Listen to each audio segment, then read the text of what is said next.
b.a.-ba de la cosmétique maison, qui n'est rien d'autre que des règles de base qui vous permettront de réaliser vos cosmétiques à la maison en toute sérénité et surtout en toute sécurité, afin d'éviter tout désagrément, car il faut le dire, la cosmétique est avant tout de la chimie, et de la chimie on ne s'amuse pas avec, et cela a bien des conséquences si on ne s'y connaît pas ou si on ne s'y prend pas bien. Afin d'assurer donc la qualité et la conservation des produits que l'on fabrique soi-même, il y a des règles à connaître et à respecter que l'on appelle en cosmétique générale, les bonnes pratiques de fabrication. En abréviation, ce sont des BPF. Voilà, les BPF. Ces règles doivent être respectées durant 3 temps forts: le avant, le pendant et le après la réalisation de vos produits cosmétiques. J'espère que vous me suivez. Là, je n'ai toujours pas des cœurs pour me rassurer que vous me suivez. Je vais avoir des cœurs en commentaire, s'il vous plaît, pour que je sache que vous me suivez vraiment et que vous compreniez. N'hésitez pas à me poser aussi des questions si vous en avez. Déjà, avant de se lancer en cosmétique maison, il faut avoir le strict minimum en termes d'ustensiles ou de matériel. Moi, je le conseille vivement. Il faut avoir vraiment le strict minimum avant de se lancer. Et la bonne pratique de la cosmétique maison passe avant tout par un bon choix d'ustensiles, autrement dit du matériel adapté. Je vous en prie, si vous voulez vraiment faire de la cosmétique maison, investissez dans de bons matériels. Et ces matériels doivent être différenciés bien sûr de vos ustensiles de cuisine. Parce que je sais qu'il y a des gens qui utilisent les mêmes cuillères, les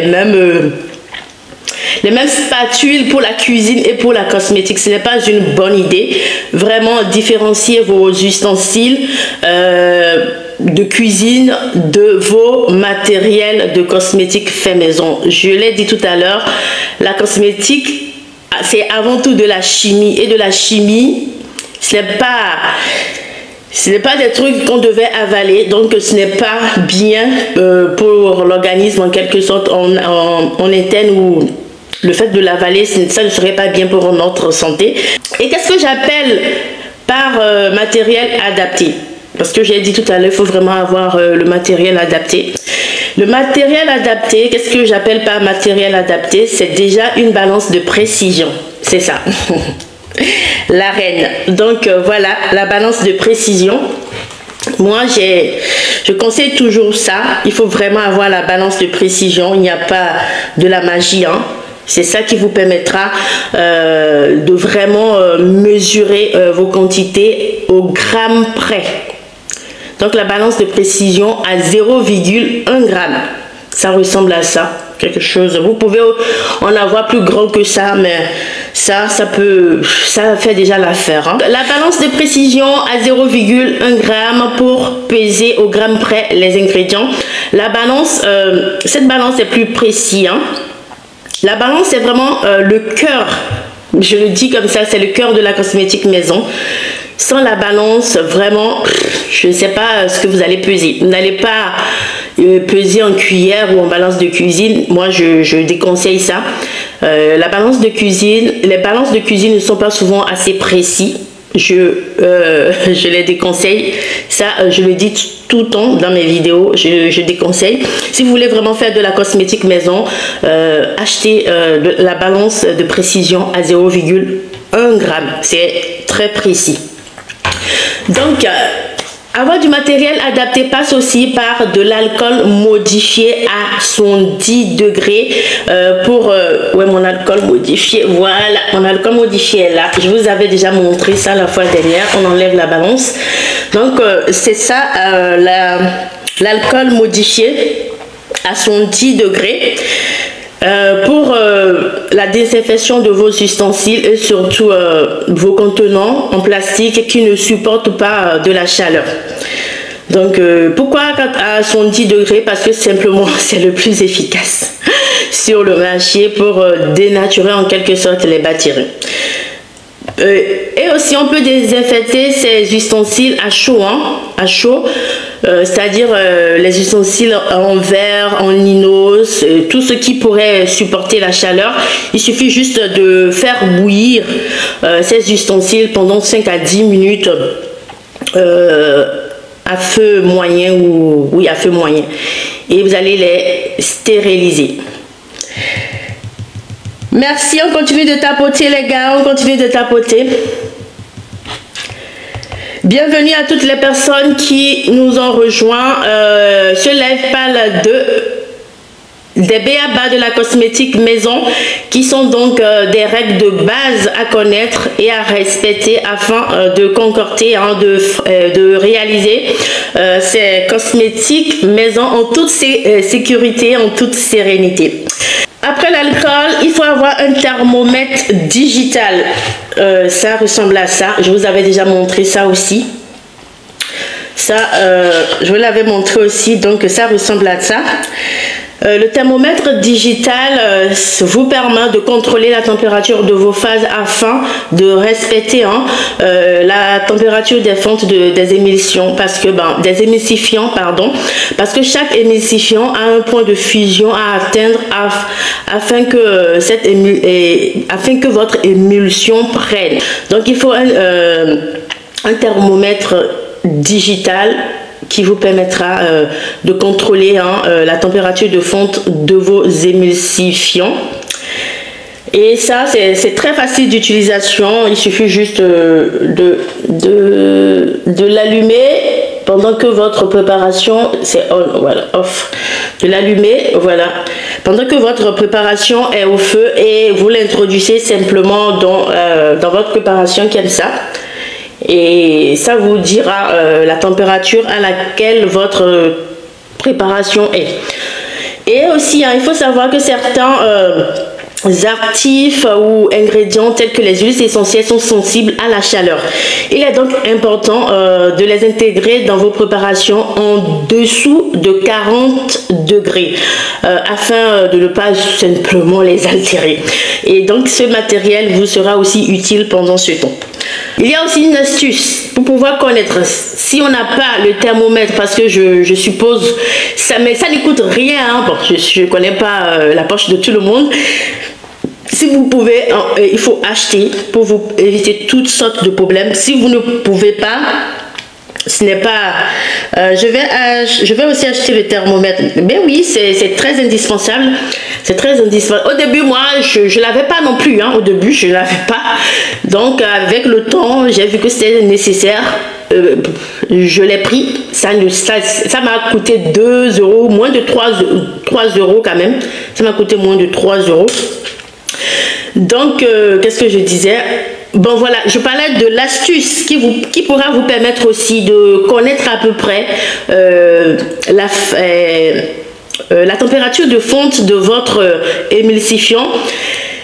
C'est de laisser fondre complètement votre phase huileuse, vraiment complètement, jusqu'à ce que ça devienne transparent.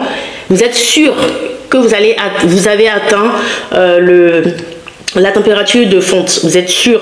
Moi, au début, je prenais carrément je prenais ma cuillère, je prenais une petite quantité, je déposais au fait au niveau de ma main, et quand ça me brûlait fort, je sentais vraiment que ça m'a brûlé. Je sais que oui, ça c'est bon. À son 10 degrés brûlé comme ça, je pense que c'est déjà bon. Donc c'est comme ça moi je fais quand je n'avais pas le thermomètre. Mais aujourd'hui je ne fais plus ça. J'utilise carrément mon thermomètre puisque je l'ai. Si vous n'avez pas le thermomètre, ce n'est pas grave. Si vous pouvez l'acheter après, c'est bien. Donc voilà l'astuce pour savoir si votre... moi, j'ai laissé effectivement fondre complètement la phase. Ok, c'est super, oui, c'est l'astuce. Hein, si on n'a pas le thermomètre, c'est de laisser fondre complètement la phase. Les deux phases, carrément, les deux phases sont là, mais on laisse complètement la phase huileuse. On contrôle plus la phase huileuse qui se fond complètement jusqu'à ce que ça devienne presque transparente. On sait que c'est bon. Bravo alors. Après le thermomètre, vous aurez besoin des ustensiles en inox ou en verre supportant la chaleur. Ils seront faciles à stériliser. Moi, j'en ai plein. Je vous avais déjà montré tout ça. Donc voilà les trucs que j'utilise habituellement pour mes mélanges. Ça, j'en avais 4, hein. J'ai tout cassé. C'est les conséquences des verres. J'ai tout cassé. Voilà mes ustensiles pour faire mes mélanges en général. Donc j'ai des ustensiles en inox, c'est le meilleur. On est plusieurs. Bon, je vous montre que ces deux là. Et en verre, c'est vraiment les plus recommandés. Ils sont faciles à stériliser à la chaleur comme à l'alcool et ne représentent aucun risque de contamination, contrairement aux récipients ou les ustensiles en plastique qui, lors de chauffe, peuvent dégager des composés toxiques. On est bien d'accord que le plastique, ce n'est pas le plus recommandé. Je vous assure qu'au début, je n'avais pas cette information. Moi, je faisais aussi avec mes plastiques au début. Mais quand je me suis vraiment lancée, je me suis documentée, je me suis formée, j'ai vu que le plastique, j'ai appris que le plastique n'était pas bien, surtout pour aller sur le feu. Privilégiez vraiment les ustensiles en acier inoxydable. Ce sont ceux-là. Hein. Ce sont ceux-là. Et en verre supportant la chaleur. Les verres, voilà. Je compte en acheter. Bon, les conséquences des verres, c'est que ça se casse quoi. De 4, je suis venue à 2. Tout est cassé. Bon, je compte quand même en acheter encore, mais plus solide que ce que j'ai actuellement. Donc, privilégiez vraiment ces deux types d'ustensiles pour éviter de contaminer vos préparations avec de probables composés toxiques des plastiques. En termes de contenants, je range cela, je vous montre d'autres. On continue de tapoter, En termes de contenants, pour conserver vos préparations, vous pouvez utiliser des contenants en plastique. Là, il n'y a pas de souci. Lorsque le mélange est fait, il n'y a pas de souci. Vous pouvez mettre vos produits dans des plastiques. Mais pour faire le mélange, surtout à chaud, privilégiez vraiment les matières inoxydables. En acier inoxydable ou en verre, c'est vraiment le mieux. Mais une fois tout mélangé, tout refroidi, vous pouvez bien sûr utiliser les contenants en plastique pour conserver vos préparations. C'est ce que je fais d'ailleurs. Hein. La plupart de mes pots, de mes flacons, ils sont tous en plastique. Donc, en plus, c'est le moins cher sur le marché. Donc, vous pouvez bien sûr utiliser les plastiques pour conserver vos préparations. En inox aussi, vous pouvez les utiliser. En verre aussi, c'est meilleur aussi. C'est très conseillé d'ailleurs. Privilégiez cependant des flacons pompes comme celui-là. Des flacons pompes comme celui-là. Vous voyez, ça a de pompe. Ça a de pompe. J'en ai plusieurs comme ça. Bon, je vous montre que 2. C'est là, je mets mes shampoings, mes après-shampoings. En tout cas, tout ce qui n'est pas très épais. Donc voilà, il faut privilégier les flacons comme ça en pompe qui ont des pompes. Vous pouvez aussi utiliser des flacons, des flacons avec le système airless. C'est pas, si vous voyez, ça n'a pas de pompe, mais le fait d'appuyer, ça vous permet, la crème remonte, ça remonte. Tout ça pourquoi? Tout simplement éviter le contact de vos doigts avec vos préparations. Donc, si vous avez ces genres de flacons, les flacons pompes ou les flacons airless, c'est vraiment les plus conseillés, hein. Ce sont vraiment les plus conseillés, je dirais les plus efficaces pour une longue conservation, puisqu'ils évitent le contact entre l'air et le produit, et aussi le contact de vos doigts. Vous mettez pas vos doigts au fait, vous ne mettez pas vos doigts, Une fois le produit intégré, vous le fermez une fois et pour de bon. Et vous utilisez juste le système qui est mis pour pouvoir utiliser votre produit. Ça vous permet donc de conserver très longtemps votre préparation et de pouvoir l'utiliser en toute sécurité. Ces flacons ou oui, ces flacons sont idéaux pour les produits qui ne sont pas très épaisses. Donc, et quand très épais, les produits qui ne sont pas très épais, mais les textures qui sont très épaisses. Alors, si vous confectionnez un produit qui est très épais, à texture épaisse, vous n'avez pas d'autre choix que d'utiliser des quoi? Dites-moi en commentaire. Des pots. Merci de tapoter. Donc, si vous réalisez des produits épais, à texture épaisse, il faut utiliser simplement des pots. Parce que si vous mettez dans des flacons, vous ne pouvez pas les utiliser. Ça serait impossible de les faire sortir. Donc, on utilise les pots.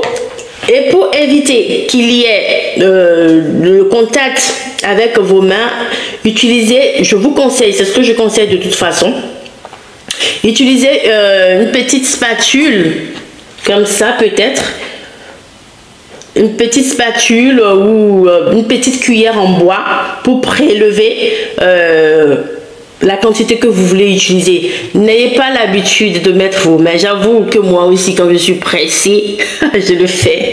Je mets ma main, je prélève et j'utilise. Mais je vous assure, ce n'est pas un bon comportement, une bonne habitude à prendre. Prenez le temps d'utiliser une spatule. Comme je vous ai dit, nos produits faits maison ont une durée très limitée. On n'a pas fait des tests pour savoir le niveau d'innocuité ou de test de chalet, tout ce que les labos font. Donc, il faut faire tout possible pour ne pas intégrer des microbes dans vos produits. Et les pots, la meilleure manière d'utiliser un produit dans le pot, c'est de ne pas mettre ses doigts.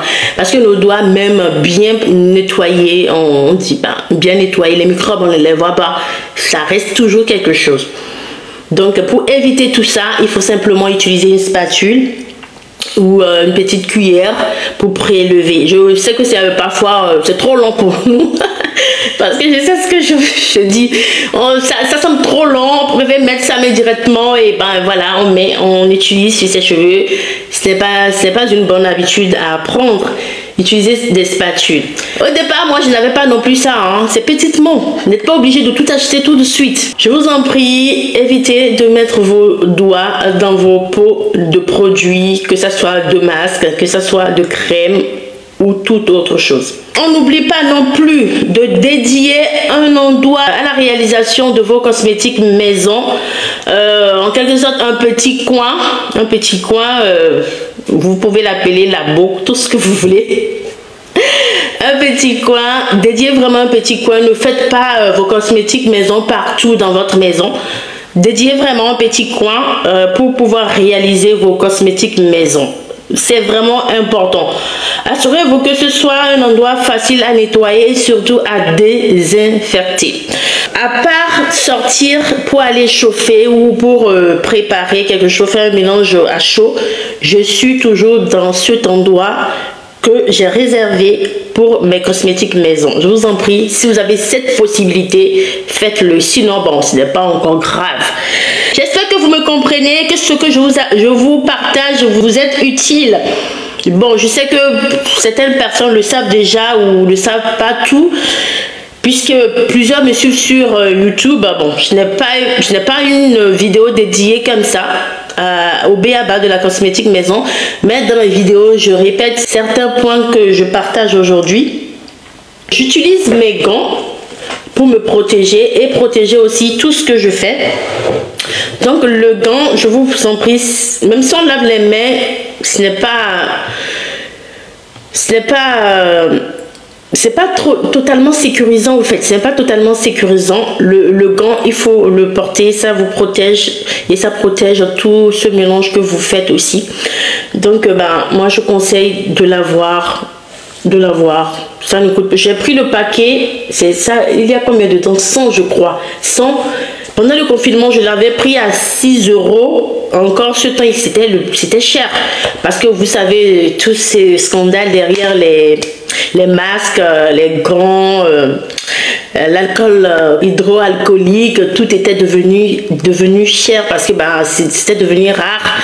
Donc je l'avais pris en ce temps. Je pense que je l'avais vu tout récemment à 3 euros et quelques. Donc bah, c'était plus cher en ce temps. 3 euros pour son gant. Si vous pouvez vous en acheter. Donc il faut avoir les gants, les masques, surtout quand vous utilisez les tensioactifs en poudre comme les SCI ou autres, parce que ça se volatilise rapidement et en fait, ça irrite les narines vraiment. Si vous, moi quand je manipule ces produits, je porte mon masque. Si vous pouvez, le masque, bon, c'est le masque ordinaire là, hein, si vous pouvez acheter, sinon. Allez, l'échalote aussi, bon, c'est pas très indispensable, mais si vous pouvez, pourquoi pas. Moi, j'en mets souvent quand je fais de grandes quantités. Quand c'est des petites quantités, je me gêne pas. Je vous dis la vérité. Mais je me protège de corps en âme pour pouvoir éviter toute contamination.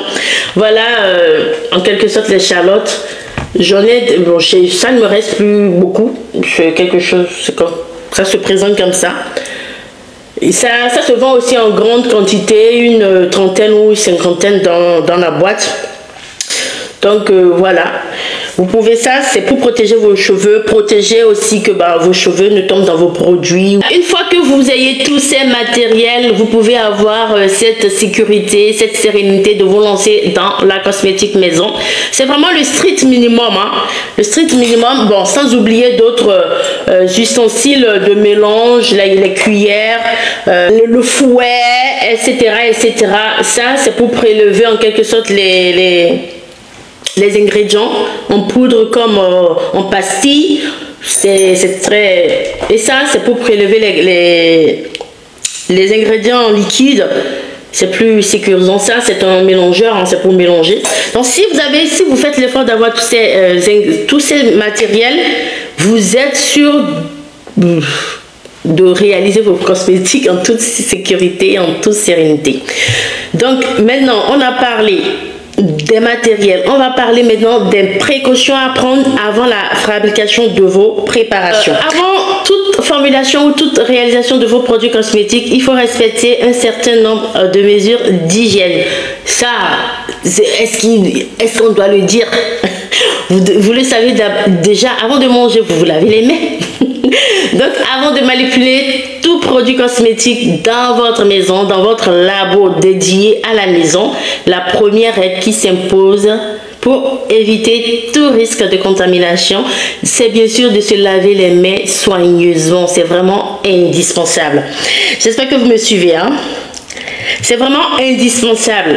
On nettoie ensuite son matériel, tout ce que je vous ai présenté, tout ce que vous comptez utiliser le jour où vous réalisez vos produits. On désinfecte tout avec de l'alcool modifié à 110 degrés. Bon, je vous ai déjà parlé de ça. On désinfecte le plan de travail, tout ce qui va être en contact avec votre préparation, le matériel, le fouet, les cuillères, tout, on désinfecte tout. Moi, ce que je fais, les matériels que je peux désinfecter en amont ou comment dire, avant ou quelques jours avant, moi je le fais.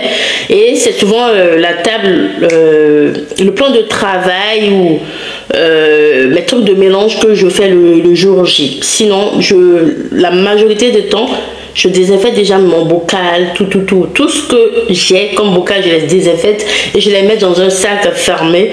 Et quand moi je veux utiliser, je vais simplement chercher. Donc c'est indispensable de désinfecter tout autour de vous, tout ce que vous voulez utiliser. Le but étant bien sûr d'éradiquer au maximum les germes, les bactéries, toutes sortes de microbes. Voilà. L'hygiène doit donc être vraiment irréprochable lorsque vous faites vos cosmétiques, s'il vous plaît. Surtout quand votre préparation doit contenir de l'eau, je vous en prie. Ne lésinez pas surtout sur l'hygiène. Car pour se développer, un micro-organisme a besoin d'oxygène et de l'eau, simplement pour se développer. Dans votre produit, il y a de l'eau et dans l'air, il y a de l'oxygène. Ça peut cohabiter très rapidement si vous ne respectez pas certaines règles. Raison pour laquelle il est aussi indispensable de bien refermer rapidement les pots contenant le produit final pour éviter la mise en contact, surtout avec de l'air, puisqu'il y a déjà de l'eau dans votre produit.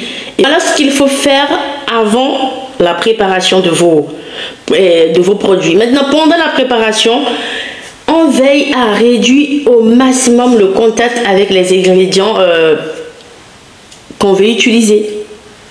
Je vous ai dit tout à l'heure d'utiliser,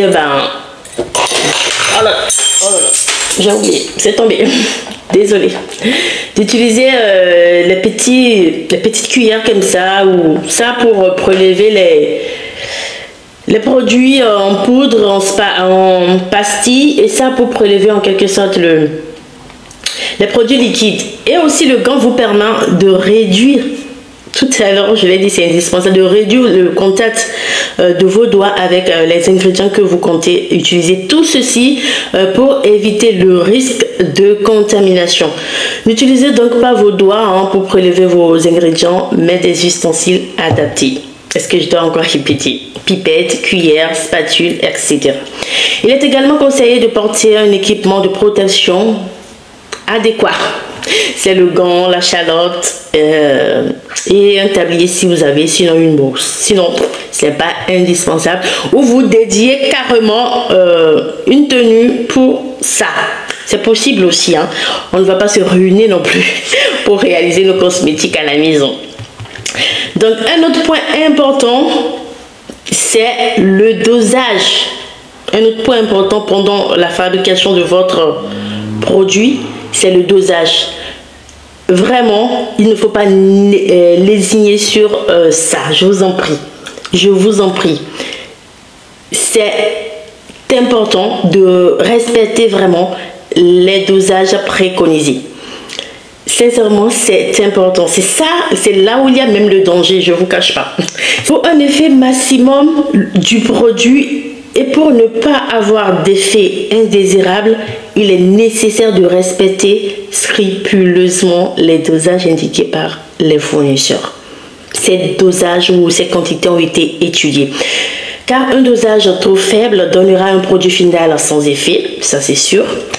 Alors qu'un dosage trop fort, pourra rendre le produit dangereux pour la peau ainsi que pour les cheveux.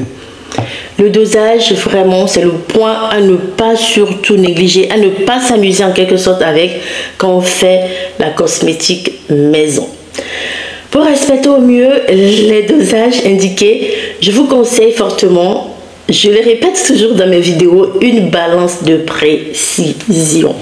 Vous avez besoin de ça. Vous avez besoin de ça pour mesurer à 0 g près vos ingrédients, pour éviter toutes sortes de surdosage. C'est important. Pardonnez, je le répète encore, les recettes à mesure en cuillère ou imprécis sur internet partout, je vous en prie, fuyez ces genres de recettes. Je vois beaucoup de personnes prendre une cuillère de ceci, une cuillère de ça, et même le Cosga, on ne dose même pas. On prend la bouteille, on met juste, oh là là, quand je vois ces genres de recettes, j'ai peur. Parfois j'ai envie de laisser un commentaire. J'essaye, si je peux, si je vois que vraiment ça ne va pas, je laisse le commentaire. Même si on me traite de tout, j'accepte. Au moins j'ai contribué quand même à quelque chose. Mes chers, le dosage c'est vraiment important dans la cosmétique maison. Si vous voulez vraiment faire de la cosmétique à la maison, je vous en prie, achetez votre balance de précision. Achetez pour éviter tout problème. Comme je l'ai dit au départ, les problèmes, on ne les voit pas tout de suite. On ne les voit pas dans 1 an, dans 2 ans, non. Ça peut être dans 10 ans, dans 20 ans. Et vous ne saurez même pas que c'est ça qui vous a causé ça. Donc, mes chers, Vous aussi, vous pouvez vous documenter. Vous pouvez, aujourd'hui sur Internet, on a tout. Vous pouvez vous former aussi si vous avez les moyens. Ne suivez pas tout sur Internet, s'il vous plaît. Ne suivez pas tout. Il faut donc respecter rigoureusement les recettes ou les dosages des recettes que vous trouvez. Ou si vous-même vous formulez vos produits, il faut vraiment respecter les dosages. Et pour ça, référez-vous souvent ou toujours, si vous n'avez pas toutes les notions, aux fiches techniques des 10 produits, surtout pour les actifs et en particulier les huiles essentielles. Il faut respecter à tout prix les proportions recommandées car ce sont des actifs très puissants. En général, la concentration recommandée pour les huiles essentielles est de 0,5% à 1%, qui est souvent l'équivalence moyenne de 2 gouttes pour 10 millilitres. On peut aller jusqu'à 2% maximum pour les soins pour le corps et les cheveux. Les huiles essentielles, ne vous amusez pas avec. Je vois des personnes, ils mettent des gouttes sans compter parfois, je sais pas. Mais vraiment, moi, ça j'ai trop peur, quoi. Ça m'irrite le cœur, si je peux m'exprimer comme ça. Notez aussi que les huiles essentielles ne doivent jamais, je dirais même, être utilisées seules, mais toujours diluées dans un support. Le plus recommandé, c'est l'huile, de préférence, puisque les huiles essentielles ne sont pas solubles dans une phase aqueuse, dans une phase purement aqueuse, si vous voulez, sans un dispersant. Elles sont à utiliser avec précaution, notamment chez les sujets sensibles, les femmes enceintes ou les femmes qui sont allaitantes, et aussi c'est interdit pour les enfants de moins de 3 ans. J'espère que vous savez tout ça, parce que je les répète quand même dans mes vidéos. Si vous me suivez depuis des années, vous savez que les huiles essentielles sont déconseillées aux femmes enceintes, aux femmes allaitantes, surtout aussi aux personnes qui sont très sensibles, aux personnes qui ont des peaux très sensibles. Je vous déconseille les huiles essentielles parce que ce sont des concentrations très puissantes. C'est pour cette raison d'ailleurs qu'on les utilise à faible dose ou à faible dosage. Donc, méfiez-vous beaucoup de ces actifs qui sont très concentrés. Sachez également que certaines huiles sont photosensibilisantes, c'est-à-dire au contact du soleil, ça peut brûler. Ce sont notamment les agrumes. L'huile essentielle de citron, l'huile essentielle d'orange, je ne sais pas si ça existe, mais tout ce qui est agrumes sont photosensibilisants. Il ne faut pas les utiliser et aller directement sous le soleil, ça peut vous brûler et vous laisser vraiment des séquelles. Il faut, quand vous les utilisez, respecter au moins un délai de 6 heures avant de vous exposer au soleil. Maintenant, on va passer à la conservation, qui est aussi toujours pendant la préparation de vos cosmétiques. Il est impératif d'ajouter aux préparations cosmétiques contenant une phase aqueuse, comme les hydrolats, de l'eau, du gel, en tout cas tout ce qui est aqueux, un conservateur antibactérien et antifongique à large spectre. Je le répète, à large spectre pour assurer une conservation optimale. Tout ce qui est aqueux, il faut impérativement, ne réfléchissez même pas, mettre un conservateur antibactérien et antifongique à large spectre pour assurer donc une bonne conservation de votre préparation. Et sur le marché actuellement, est le plus accessible, le plus toléré par la majorité de tous les types de peau, ou même je dirais ce qui est accepté sur le marché de la cosmétique bio, c'est le Cosgar. Le Cosgar, ce n'est pas 100% naturel, ça je vous le cache pas. Le Cosgar, ce n'est pas 100% naturel. C'est synthétique en quelque sorte, mais c'est le plus efficace pour conserver, en tout cas les préparations à la maison, plus longtemps. Moi, je fais des préparations, je vous l'ai déjà dit, on conseille au moins 3 mois, donc ça peut aller au-delà de 3 mois si vous respectez bien sûr tout le processus que je viens de vous citer, c'est-à-dire de l'hygiène, de la stérilisation, de la protection, etc., vous allez pouvoir conserver vos préparations au-delà de 3 mois. Moi, je conserve mes préparations jusqu'à 1 an. Surtout quand je fais en grande quantité, j'ai mes produits qui sont intacts jusqu'à 1 an. Ça ne change rien, ça ne change pas d'odeur, ça ne change pas de texture, ça ne change pas de couleur. C'est intact.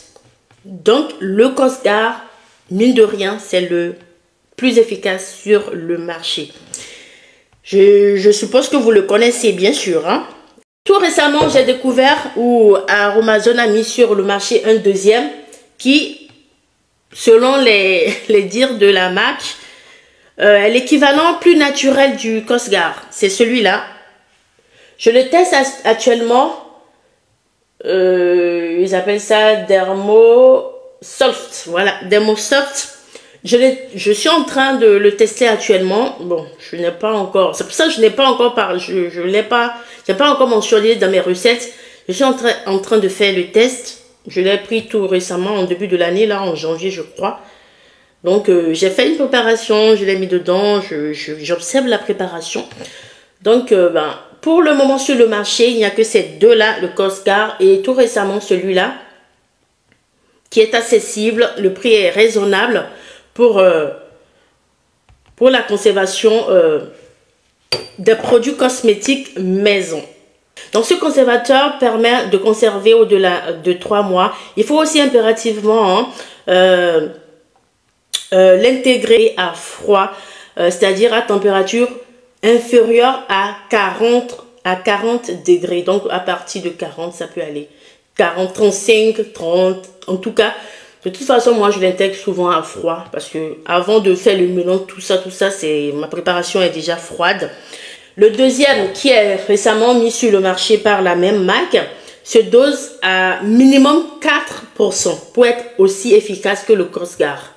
Alors que le Cosgar se dose à 0,6%. Donc, bon, paraît-il qu'il est plus naturel que le Cosgar. Mais il se dose à 4%. C'est quand même très élevé. Bref, donc voilà.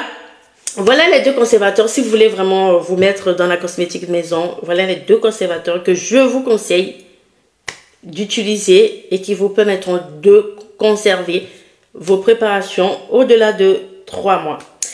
Les conservateurs antifongiques, ce sont pour les produits qui contiennent de l'eau.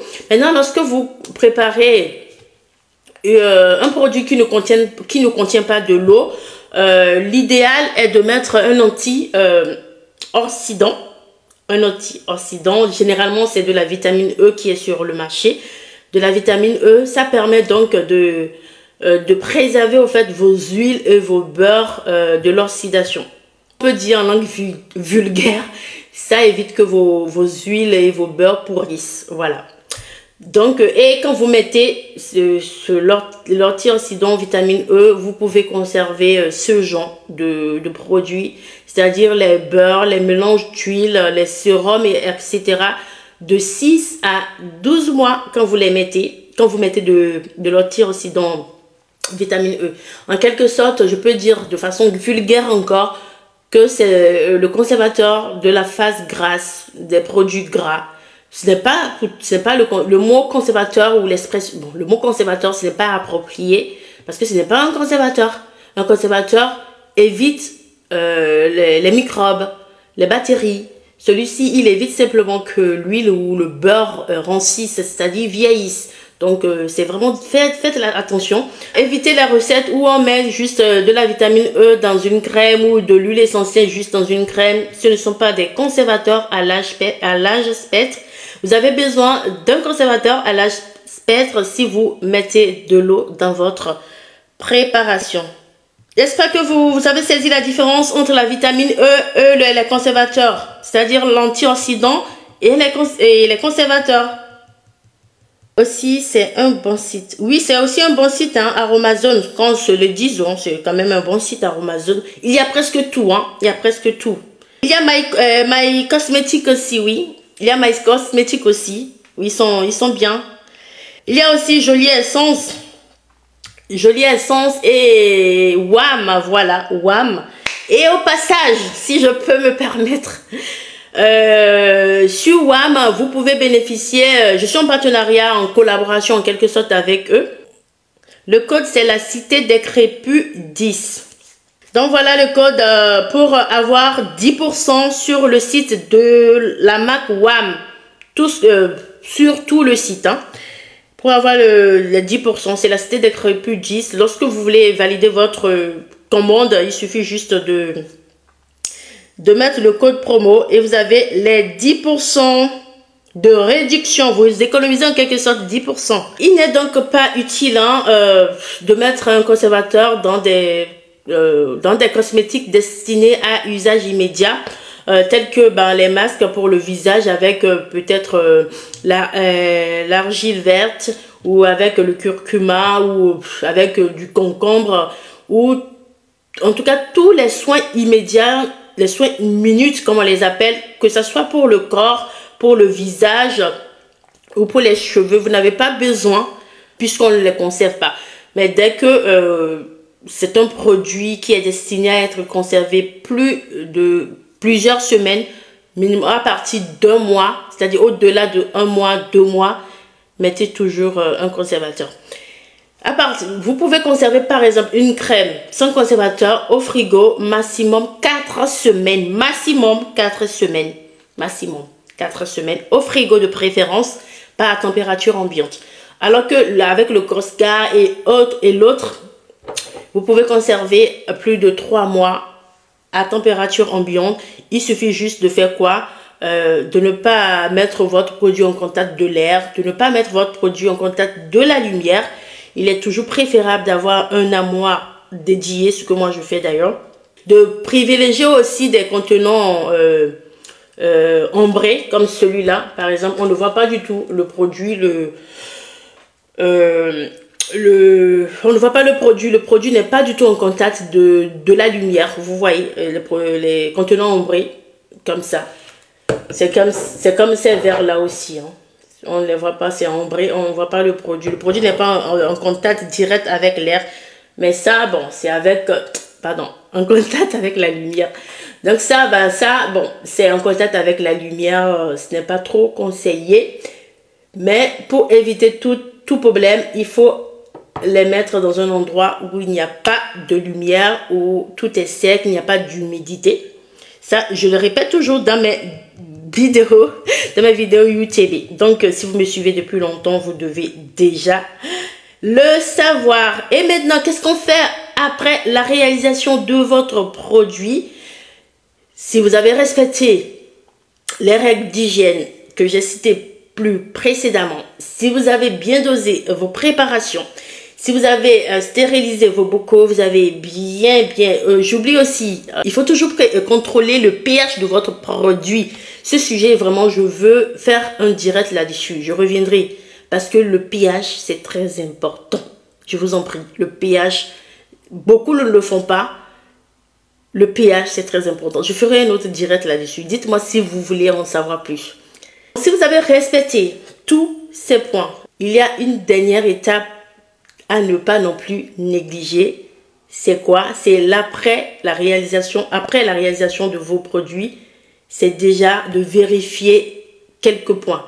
Le premier point, c'est la bonne dispersion des ingrédients entre eux. Il faut contrôler aussi l'aspect homogène de la préparation.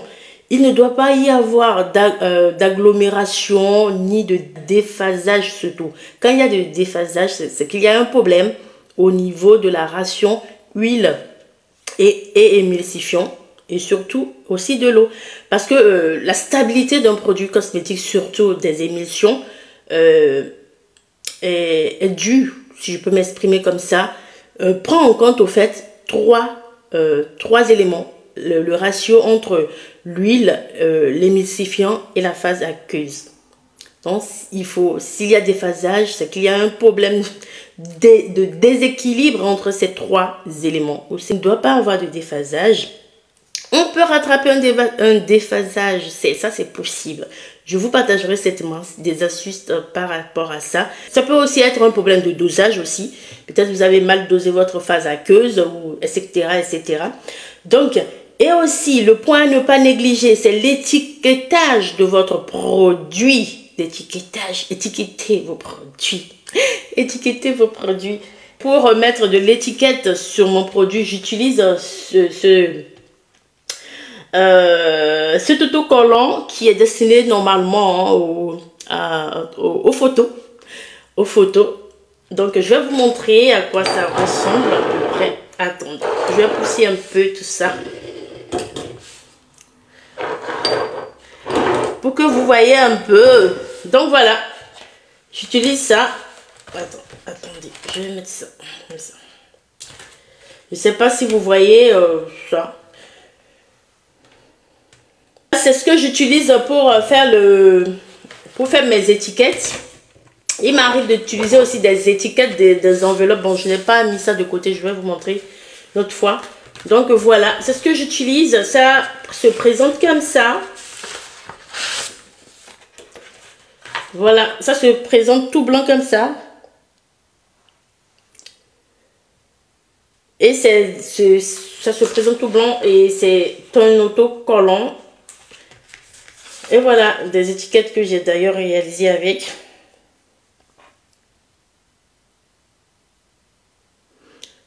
Donc, sur l'étiquette, on met quoi?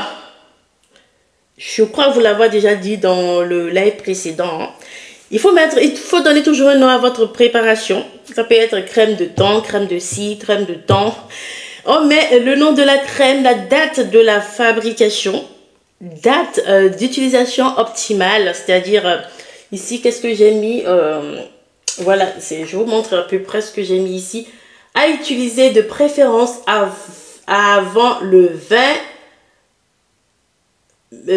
mai, oui, je pense, mai 2020. Bon, ça, c'est 2020, c'était 2020. Donc, voilà, on met la date d'utilisation optimale. Ici, il y a le nom, la quantité. Bon, ça, c'est un peu plus poussé. Ça, c'est un peu plus poussé. Vous n'êtes pas obligé de faire ça comme ça. Je n'ai pas... Attendez, je vais voir si j'ai un petit bocal à côté où j'ai mis. J'ai trouvé un pot. Donc voilà, ça c'est l'étiquette. C'est pas très professionnel comme celui-ci, mais quand même ça vous permet d'étiqueter vos produits en mettant le nom de votre préparation, la date de fabrication et la quantité. Quand vous avez la date de fabrication, ça vous pouvez vous imaginer déjà la date d'utilisation optimale. Donc ça ressemble à quelque chose comme ça. Les autocollants pour les étiquettes des enveloppes, c'est ça. Ça donne ça. C'est moins cher que celui-là. Mais si vous voulez quelque chose de plus professionnel, entre guillemets, vous pouvez acheter ces autocollants de papier photo. Voilà, des papiers photo. Donc, on met le nom du produit, la date de fabrication, la date d'utilisation optimale, autant que possible aussi la composition ou les ingrédients utilisés. Mais si vous voyez qu'il n'y a pas trop d'espace, ici, je crois avoir mis... Non, ça ici. Sur celui-là, je crois avoir mis les ingrédients. Voilà, je vous montre à peu près. Hein. Bon, ça, ce sont des étiquettes qui datent un peu. Je vous montre à peu près. Là, j'ai mis ingrédients clés, infusion de poudre d'orange, gel de lin, coco silicone, l'huile végétale, rhizome, etc., etc.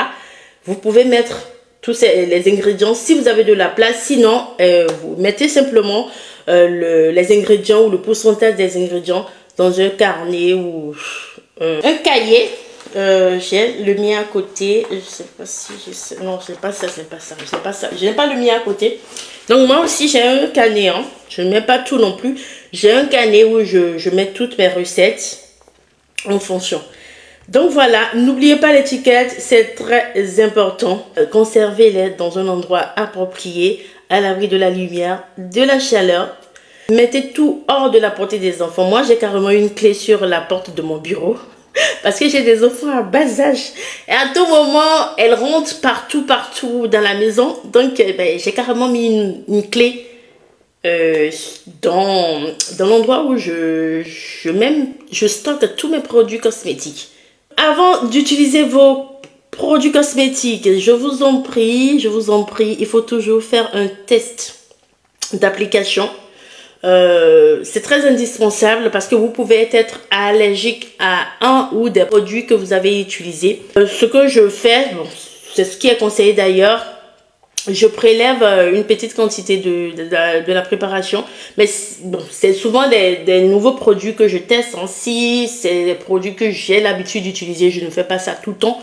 Donc c'est quand je prépare quelque chose où il y a un produit nouveau que je n'ai jamais testé ou que je n'ai jamais utilisé, ben je fais le test. Je prélève juste une petite portion de ma préparation que je dépose sur le creux, si vous voulez, le creux, c'est ça, le creux de mon coude pendant au moins 24 heures. Si je n'ai pas d'irritation, de démangeaison ou de rougeur, bon, c'est que le produit me va. C'est qu'il n'y a pas, je suis pas allergique au produit. Mais lorsqu'il y a d'irritation, de démangeaison ou de rougeur ou même d'inflammation, c'est que le produit ne vous va pas. Donc, n'utilisez pas ce produit. Où trouve-t-on des étiquettes?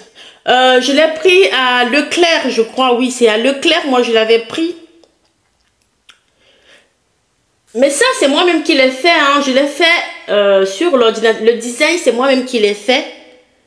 Le design, c'est moi-même qui l'ai fait. Mais le papier photo, autocollant, c'est...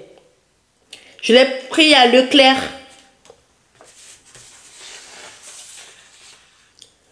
Dans tous les cas, si vous observez un changement d'odeur, d'aspect ou encore de couleur, n'hésitez pas à jeter votre préparation, c'est qu'il a été altéré. Stockez donc vos produits dans des conditions adaptées et surtout hors de la portée des enfants. Oui, n'oubliez pas ça.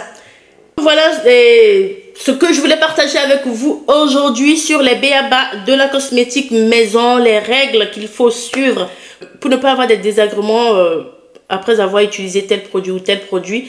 Merci à toutes les personnes qui sont restées jusqu'à la fin. Je vous dis à très vite.